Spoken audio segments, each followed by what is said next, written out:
name is Hannah, also known as RedHotReader, here on YouTube and over on Bookstagram. I've been on Bookstagram for a little over 6 months now, and I really like posting all my thoughts about books over there. Obviously, that's what Bookstagram is. But I tend to do shorter reviews and try to keep things spoiler-free, just for people who are wondering if they want to read a book. Because I know I get pissed off when I read a spoiler, especially if it's not marked that there's going to be a spoiler. But I figured over here on YouTube I could make longer form content and kind of talk more in depth about my thoughts and feelings about books that I read. So yeah, that's the goal for BookTube. It's weird to not say Bookstagram, but now we're on BookTube. So for this first video, I am a senior in college and I just finished my first week, so I thought it would be fun to talk about all the books that I bought over summer break, which was a lot. Anytime I have extra spending money, it always goes towards books. But hey, at least it's not drugs. My parents should be proud. So yeah, I've got, let's see, 1, 2, 3, 4, 5, 6, 7, 8, 9, 10, 11, 12, 13, 14 books that we're going to talk about. But some of them are series and we'll get into that. But to start off, the one, the only, the beautiful Fourth Wing. I actually read this on my iPad because I couldn't find it anywhere, which I feel like a lot of people understand the struggle. But I found it at Walmart, of all places. So check your Walmarts. A lot of these actually came from Walmart because they're cheaper. It was only 20. Like, this says 30 on the back. It was only 20 at Walmart. Go to Walmart to check for books, especially trendy books, because they actually have a pretty good selection. I might do an in-depth video. Like, look how beautiful this is. So stunning. I might do an in-depth video about all of my Fourth Wing thoughts, but this is definitely one of my favorite reads of the year so far. I love fantasy and dystopian stuff. This reminded me a lot of Divergent, which is one of my first reads, like young adult reads that I read back in middle school. And so I really enjoyed that. And it didn't like take itself too seriously, but like in a good way. I don't know. If you've read it, you know. And if you haven't read it, you should read it. It's so good. Amazing. It has dragons. That's really enough said, because everyone loves dragons, right? Oh, next we have a series. The Summer I Turned Pretty series. I bought all 3 of these at once. I read them, and they're books that I read. They're fine. I mean, I read the To All the Boys books in middle school and loved them. These ones were just, maybe it's because I'm, college.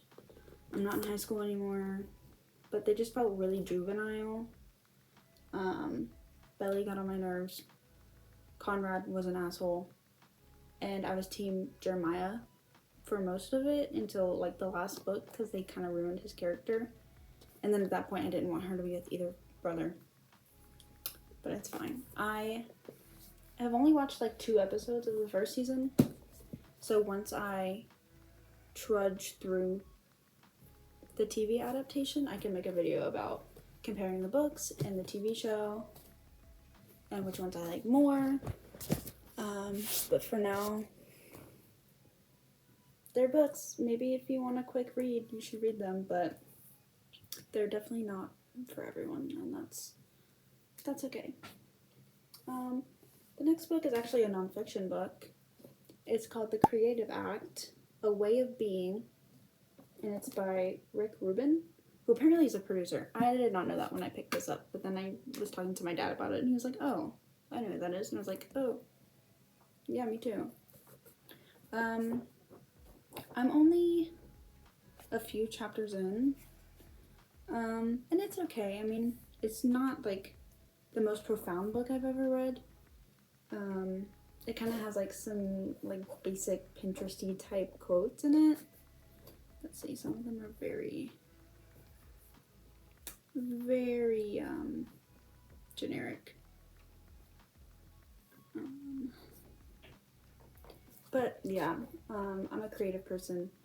I love reading and writing and drawing, painting, you know, whatever. I'm a graphic design major. So I just figured maybe this would help inspire me. So I feel like anytime that I'm kind of in a creative rut, I might pick this up and flip through it. But it's not like high priority for me to finish. The next little group are like all romance-y books, which is fun. So we have Love and Other Words by Christina Lauren. And the first book I read from them, which I didn't know at the time that it was two people, I read The Unhoneymooners. And that was the second book I read last summer that kind of got me back into my, you know, reading phase. Because I loved reading as a kid and then kind of dropped it for a little while. But Christina Lauren kind of helped fuel my love for it again. So reading Love and Other Words, it was on my TBR for a while because everyone was saying, oh, it's like one of their best, it's really good. And I was like, yeah, okay, I'll get to it.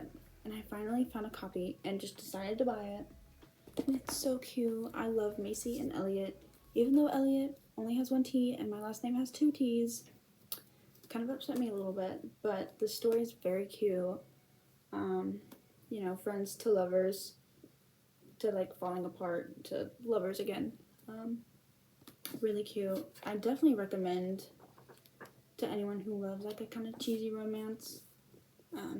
That's what most of the books I read are, and I'm not ashamed to admit it, because romances are fun, and I love romances a lot, as you can tell, because this is Love, Theoretically by Ali Hazelwood, and The Love Hypothesis was the first book that I read that got me back into my love for reading. And so I've kind of been keeping up with Ali Hazelwood because I love her writing. And when Love on the Brain came out, I owned that one, read it. It was okay.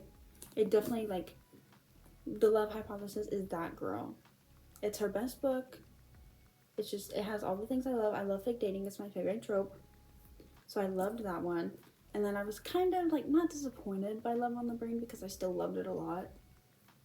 But it just wasn't, it didn't scratch my brain the way Love Hypothesis did. But this one I liked more than Love on the Brain, but not as much as Love Hypothesis. But I will say she does know how to write a book boyfriend, because I have like fallen in love with all of her men. Really, she has really good characters and good character development, and I feel like her like world building, even though there's not like a lot of it, you still like get the academia feel, even though it's not like, you know, a series where she can really like delve into that. But I thought it was cute and I would recommend it. Then my last romancy one is Happy Place. Emily Henry is one of my favorite authors. I've read all 4 of her books. People We Meet on Vacation is my least favorite. Probably then Book Lovers, then Happy Place. Beach Read's my favorite. But this one is almost as good as Beach Read for me. I felt like this one was definitely a little more mature than some of the other ones, which, I mean, you can tell because she's growing as an author, obviously. But this one is very cute. I love the characters a lot, all of them, even like the secondary characters. It has really great tension. Just, it was a quick read. I read it pretty much in one day, in one sitting for the most part. Can't go wrong with a good in-hand book, in my opinion. Next is another series. I bought the Shadow and Bone series. I read the first one on my iPad, and then found the series, and was like, oh, they look so beautiful, I have to have them. And I still only read the first one. So, working my way through these, so then I can watch the show after I also read Six of Crows, of course.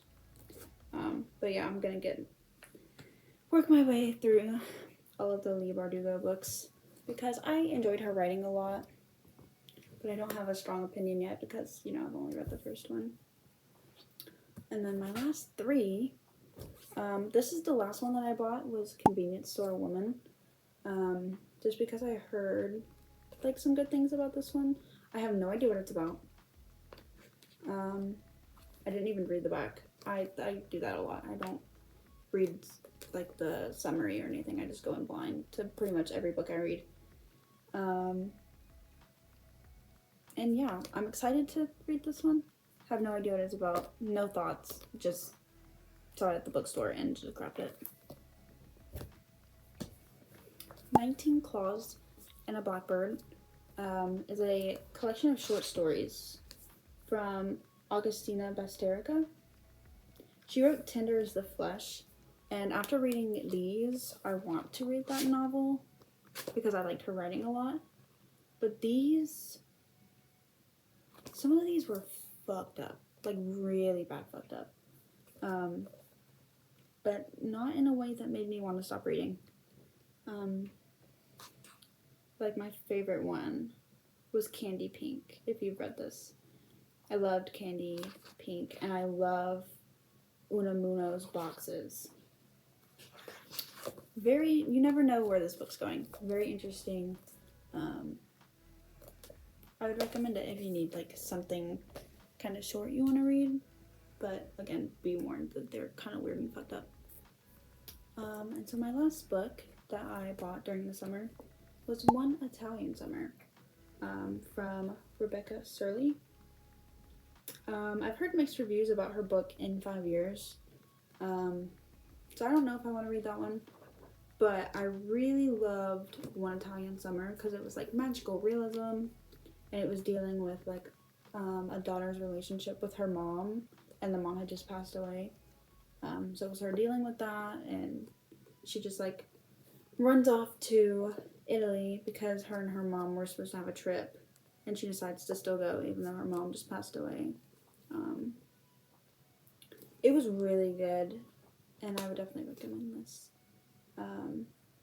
Because there's like a little bit of romance, but it's not the main plot. I like that it focused more on the daughter and her trying to figure out how to live in a world that doesn't have her mom in it anymore. So yeah, those are the books that I bought. I've read most of them. I think I read all but 4 of them, so just going through them pretty quick. So yeah, hope you enjoyed me kind of going through those books. And I will probably make more in-depth videos about some of them that I was like really passionate about, especially Fourth Wing, and maybe like the Emily Henry books in general, make a whole video about those. But yeah, thanks for watching, and I'm looking forward to putting out more videos. Bye!